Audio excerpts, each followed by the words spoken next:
আসসালামু আলাইকুম ভিউয়ার্স, আপনারা আমার হাতে যেটা দেখতে পাচ্ছেন, দেখেন এটাকে আমরা চকের জাম্পার বলি। তো চকের জাম্পারের যে কাজটা আপনারা জানেন যে গাড়ি যখন ঝাঁকুনি খায় তখন এটা দিয়ে আপনাকে ঝাঁকুনি রোধ করে। তো এটা খারাপ হলে আপনারা কীভাবে বুঝবেন আমি আপনাদেরকে দেখাই। দেখেন যদি খারাপ হয়, এটা জ্বালানো দিচ্ছি, দেখেন একদম বাড়াতে দিচ্ছে, এরপরে দেখেন একদম ইজিতে চলে যাচ্ছে। তার মানে এটার ভিতরে যে গ্যাসটা ছিল, গ্যাসের প্রেশারটা অনেকটা কমে গেছে। দেখেন এটা খুব আস্তে আস্তে উপরের দিকে উঠতেছে, প্রেশারটা একটু কম, যার কারণে এটা খুলে নেওয়া হয়েছে। এটা চকের জাম্পার দুই ধরনের হয়, একটা হচ্ছে গ্যাস আর একটা হচ্ছে অয়েল, তেলের। তো আমার হাতে যেটা আছে এটা হচ্ছে, একটু লক্ষ্য করে নেই যে গ্যাস লেখাই আছে, ঠিক আছে।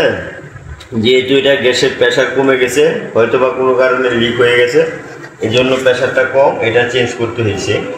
দেখেন প্রেশারটা আমি আবার দেখাই যে খুব ইজিলি চলে যাচ্ছে। দেখেন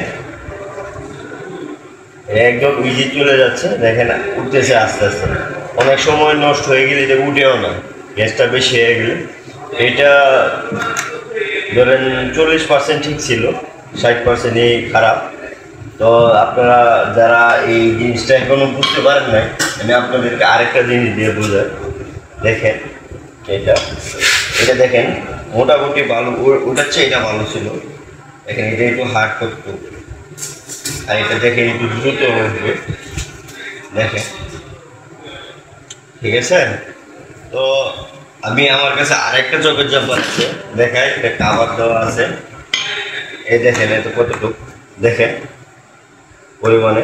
হ্যাঁ দেখেন, আশা করি দেখতে পাচ্ছেন। এটা যদি আমি চাপ দিই, দেখেন দেখেন এটা আর উঠতেছেই না, একদম বসে গেছে, এটা একদম বাদ হয়ে গেছে। দেখেন এটা যদি আমি আস্তে আস্তে টান দিই, দেখেন এটা আস্তে আস্তে বাইরের দিকে আসছে, কারণ এটার কোনো প্রেশারই নেই, এটা একদম বাদ।